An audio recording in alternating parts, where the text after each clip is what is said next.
ఎందుకంటే ఎక్కడ చూసినా రేపులు, మర్డర్లు అండ్ ఆడపిల్లల కాలేజీ బాత్రూమ్స్ లో హిడెన్ కెమెరాలు పెట్టి ఏ విధంగా పైశాచిక ఆనందం పొందుతున్నారో మనం చూస్తున్నాం.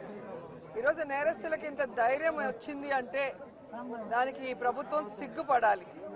ఎందుకంటే గతంలో జగన్మోహన్ రెడ్డి గారి ప్రభుత్వంలో ఒక తప్పు జరగాలి అంటే ఎంత భయం ఉండేదో మీకు అందరికీ తెలుసు.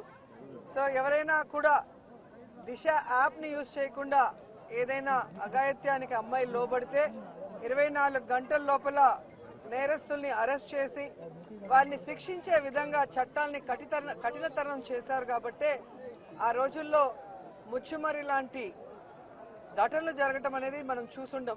నిజంగా చాలా బాధాకరం. ఒక 9 ఏళ్ల అమ్మాయిని రేప్ చేసి చంపేసి ముక్కలు ముక్కలు చేసేశారు. 60 రోజులు అవుతున్న అమ్మాయి శవాన్ని కూడా ఇంతవరకు తీసుకురాలేకపోయారు. అసలు ఆ కుటుంబాన్ని పరామర్శించడానికి సీఎం గారు కానీ హోంమంత్రి గారు కానీ వెళ్ళలేదు అంటే కారణం ఏంటో నాకైతే అర్థం కాలేదు.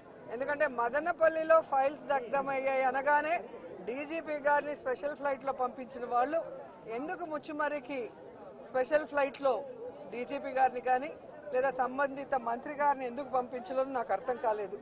అలాగే నిన్న పేపర్లో చూశాను, గుడ్లవల్లేరు కాలేజీలో బాత్రూమ్స్ లో హిడెన్ కెమెరాలు పెట్టారని పిల్లలు వచ్చి ఆడపిల్లలు చెప్తే అసలు అక్కడ ఏం జరగలేదని ఎస్పీ గారు చెప్పడం చాలా దురదృష్టకరం.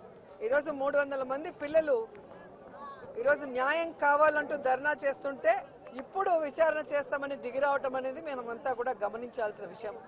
అలాగే ఈ ప్రభుత్వం వచ్చిన తర్వాత మీరు చూస్తే ర్యాగింగ్ భూతం ఎలా ఎక్కువైందో మనం కళ్ళారా చూస్తున్నాం. నారాయణ కాలేజీలో మెడికల్ విద్యార్థినిని ర్యాగింగ్ చేసి చంపేశారు. అలాగే కలికిరిలో జేఎన్టీయూలో విద్యార్థి ర్యాగింగ్ చేయడం వల్ల ఎలా ఆత్మహత్య చేసుకుందో గమనించాం. అంటే గత 5 సంవత్సరాలు లేని ర్యాగింగ్ భూతం మళ్ళీ ఈ ప్రభుత్వం వచ్చాక ఎలా పిల్లల ప్రాణాలు తీస్తుందో మనం గమనించాల్సిన విషయం. నేను ఈ ప్రభుత్వానికి ఒకటే చెప్పగలను, రెడ్ బుక్ రాజ్యాంగం మీద పెట్టిన దృష్టి ఇంట్రెస్ట్ పక్కన పెట్టి ఆడపిల్లకి రక్షణ కల్పించడంలో, గౌరవాన్ని కల్పించడంలో మీరు ముందుండాలని కూడా వాళ్ళని కోరుకుంటున్నాను.